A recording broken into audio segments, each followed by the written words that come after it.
Is renting really throwing money down the drain? Or is buying a home the only real path to financial success? The truth is, it's a bit more complicated than that. Today we'll find the answer to the age-old question, should you buy or rent? And trust me, the answer might surprise you.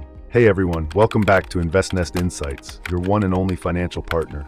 Today we're getting our hands on one of the most debated topics in real estate, buying versus renting. For many of us, owning a home is considered the ultimate dream. It's a symbol of success, stability, and an investment for the future. But in a world of rising home prices and fluctuating interest rates, is buying always the best option? Or could renting, with all its flexibility, actually be the smarter financial decision?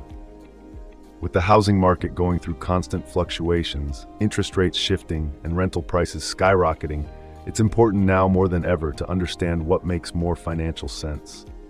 Today, we'll break down the costs, benefits, and hidden factors on both sides. Whether you're a first-time homebuyer or someone just trying to figure out if you should keep renting, I'll walk you through everything. So stick around until the end, because the final point could really change how you think about this decision. Renting isn't throwing money away.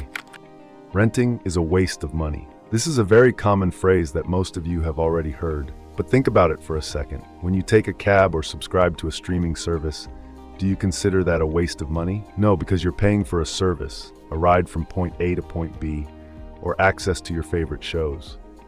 Renting a home is no different. You're getting value in return, a roof over your head, the flexibility to move, and the peace of mind that you won't be hit with unexpected costs like a broken boiler or leaky roof.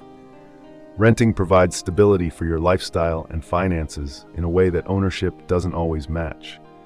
Renting is also about freedom, the ability to move to a new city for a job, explore different neighborhoods, or upgrade to a better rental when your circumstances change.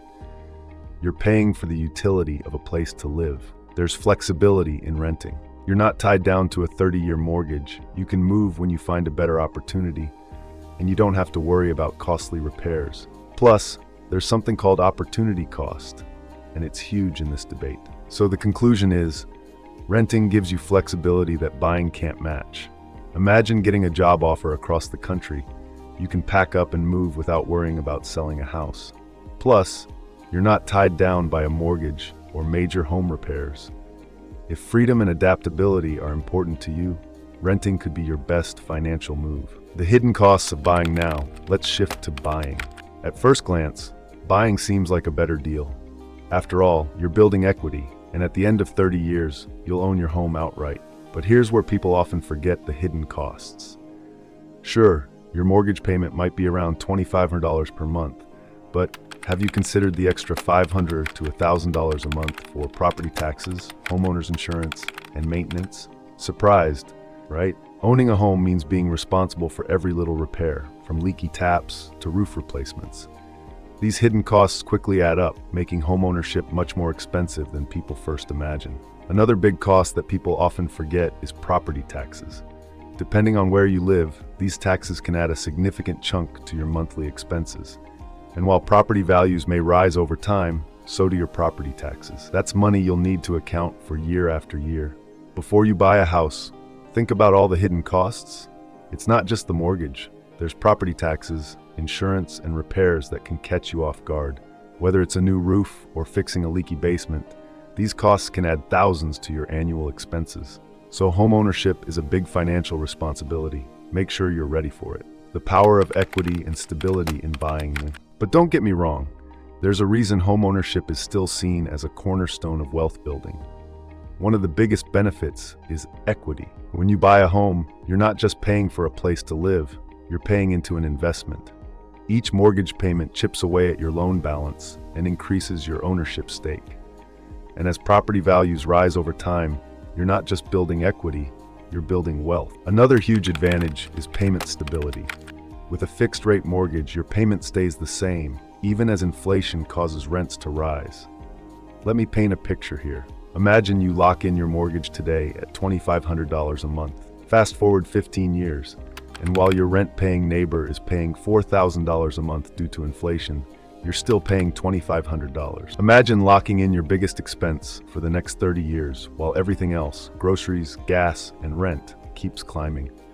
That kind of stability is priceless. It's not just about owning property, it's about controlling your future in an uncertain world. Renting doesn't give you that same long-term security.